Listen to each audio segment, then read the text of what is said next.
Hey there, vinyl community. So I had this great idea for making a video, which I just finished and listened back to, and decided that the music in the background was actually in the foreground, and that didn't quite work. So, but it would have been great if I had been able to make it work. I was listening to or watching James Buttery Diggs' channel yesterday, and he was showcasing an album, and he had the sound much better than I was able to get of this record. Fantastic record that mixes kind of traditional um, African instrumentation with electronics and flute, and it's a beautiful, perfect Sunday morning record. Sunday morning here, I'm up and having my first cup of coffee, and it's just ideal sounds for contemplation and doing a little reading, doing a little light reading this morning. If you're familiar with this, if you're not, don't look it up. um, and just kind of chilling and having a coffee and listening to some music, and it kind of got me thinking about music in that kind of territory. Kind of found sounds and library music, soundtrack music, and I pulled this record out and almost think of this as like a companion piece to that other album. This is Antonio Zapata. This is a really beautiful South American, uh, Mexican, Central American record, and what they tried to do on this was um, kind of bring back to life some older kind of what they described as pre-Hispanic, and that term is a little bit of a controversy to that term, so I don't embrace it at all or anything. But it was what's used when I was reading about this, and um, they tried to take a lot of like traditional instruments from before Europeans came to um, Central and South America, and recreate them. And in some cases they can recreate them because they actually have historical objects that they can recreate from. In other cases, they just have writings or even drawings of certain instruments that they've tried to bring back, to see what the music would have been like, before Europeans um, colonized North and South America. And if we don't do that, if we don't try to recapture those things, it'll just be lost to history. So even though sometimes they just have just a few things to base the music on, it's better than losing it completely, because in another, who knows, another 100 years, it'll be washed away with history. So historically, this is kind of an important record, and it's also, by chance, a very, very beautiful and amazing record, full of a great mix of sounds. This is kind of an important um, electronic music album from South Central America, Mexico. If you haven't heard it, I think it's pretty well known, though. I think a lot of you probably will have heard this. If you haven't, though, it's a beautiful record. Check it out. So it got me thinking along the lines of like soundtracks, and like, of course you go right away to Morricone, and probably one of my favorite Morricone soundtracks. They used to have a CD version of this, and one day I was lucky enough to just stumble upon in the used bin a pretty. I mean, it's not perfect, but this would be Violent City in English, and I remember seeing this as a, in I think it was in college when I first saw this. There was an English translation of like these Italian, action films, and I love Bronson, and I love Italian action films. They were violent, and they were great, and a lot of stuff that you just wouldn't see today in films. Bronson was amazing, and it's amazing how many films like this Bronson made when he couldn't work in the States. I mean, he made some great American features, North American features, but he was a pretty big star in Europe too. and made some of his, to me, some of his best films. Um, Great movie. The plot was nothing to write home about, but these films are about the action. The music on it is, Morricone builds this amazing tension. The whole soundtrack is just an amazing build of tension, and I remember hearing it even back then and thinking, this is before I ever imagined that soundtracks would be obtainable. And I remember even thinking, I'd love to have this. I'd love to get this kind of music, but I never thought that back then that soundtracks were a thing that people that there would be a commercial market for them. So it's cool to have this, and I'm cool to have this Japanese version of it. It's real nice, and there was a reprint I saw. I decided to hold on to my original, or a Japanese original anyway. And but I'm sure if you take a look for it, Daggered, which is a record label that did a lot of cool soundtracks from that period. Here's another one. This is an Italian horror film. Here you go. And there's the Daggered label. You can check them out online. They do a lot of stuff that, the packaging always looks pretty nice. I think they do a good job there. The sound is, these are probably made from, digital recordings, files that were sent over.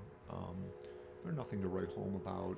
But in some cases, there's never been an official release of these soundtracks, or there hasn't been since, this is, I think, 1970. So it's great to have these. I mean, just because, Morricone stuff was so amazing. Here's one more that I grabbed from that same series that they did back early 2000s, I think. 2014. This one's from 71. Again, stunning graphics and more than adequate, recording. And I'm glad to have it. Cool stuff. So you kind of get into the soundtracks, which then led me into kind of library music. Some of my favorite library sounds. Kind of just real quickly, this is probably my favorite library album. This is a reissue. When these got popular, because originals of these are just crazy money. This is Afro rock.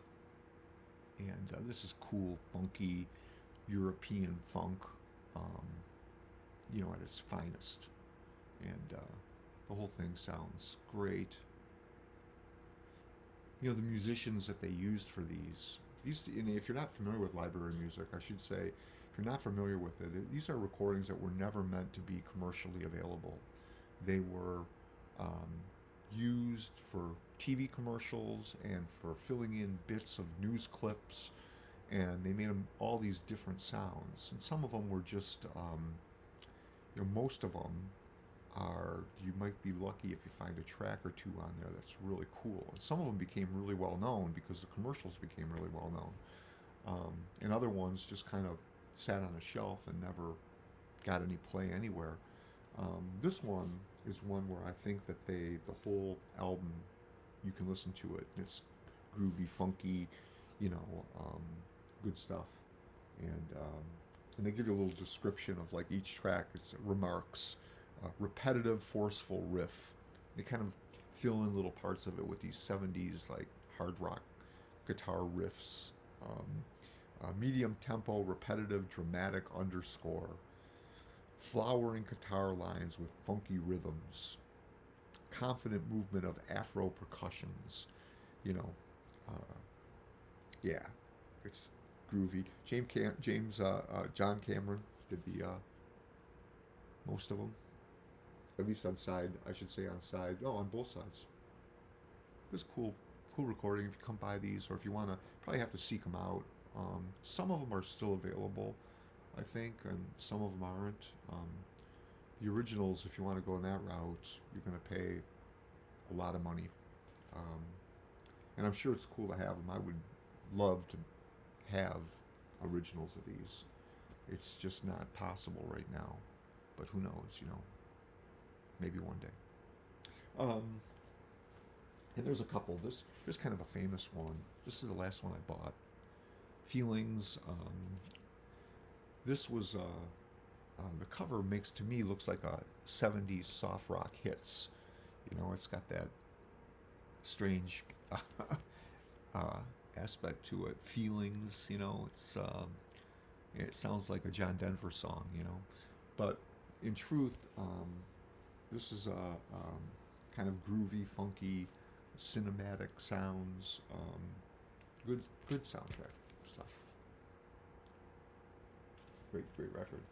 And was there another one I wanted to? Oh yeah, this is another really good one. This is more so like you talk about like the cover looks cool, Soul Impressions, and it's a good recording, but it has one track on here in particular called Drug Song that go on YouTube and listen to Drug Song, and I think you'll be taken by it. Very cool stuff. Again, originals would cost you a lot. This is a reissue, but I think they did a good job with it, and I'm pretty happy with it. Of course, if I ever got the chance to get an original, I'd love to have one. And there's one more. So this is a little bit of this is kind of a compilation. Probably my favorite. When I really think of library music, this is the one that really. It's one of my first ones that I ever purchased, and like I say, it's this came out in 2002. Might be a little bit hard to track down nowadays. Highly recommended. Some amazing people doing some. This is French soundtrack, French funk at its best, man. There's like Black Knight, Black Flowers, The Little Green Man Walk. There's some Fat Fellow, Goose Skin, Trumpet Flower. There's some great music on this, and to me, I can put this thing on and just listen. And this is groovy 70's cinematic funk, bar none. Highly recommended if you're going to get one library music title. For me, this would be the one. I really love this record. Highly recommended. Cool cover, and the music that matches it all the way through, I think. So, the one other thing that I will show is this is a soundtrack, but it's really good. And again, it's a reissue, but holds up. It's from the 70's film. I actually saw this film. Show you the back there. That's what you want to check out. But I actually saw this film. It's a, depending on what your tastes were on, it's 70's kind of exploitation film about this couple, and they go to Africa and kind of a voyage of enlightenment. Nothing particularly great about it or anything, unless you just like the feel of those films. I kind of do. But the music is great, and there's a couple. Unfortunately, the actress here, gorgeous woman on the cover of this, sings. I think she sings a couple of songs on the soundtrack, if I'm not originally mistaken.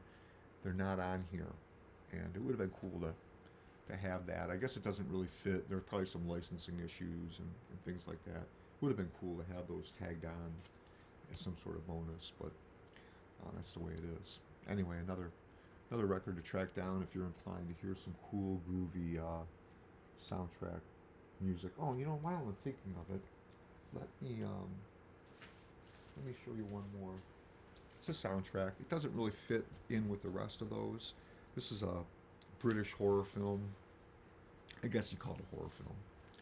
But when I was a teenager, I saw this and I just fell in love with it. I remember me and my friends all talking about it. It was on like one of these kind of late night, creature feature type things. And the next day, like in school, we were all like, you know, it was probably shown on a Friday or Saturday night, and on the Monday when we were at school, we were all talking about this film that we saw, Psychomania, and it's about this British motorcycle gang, and they make a deal with the devil, kind of, so to speak, and they all come back from the dead, and then they're invincible.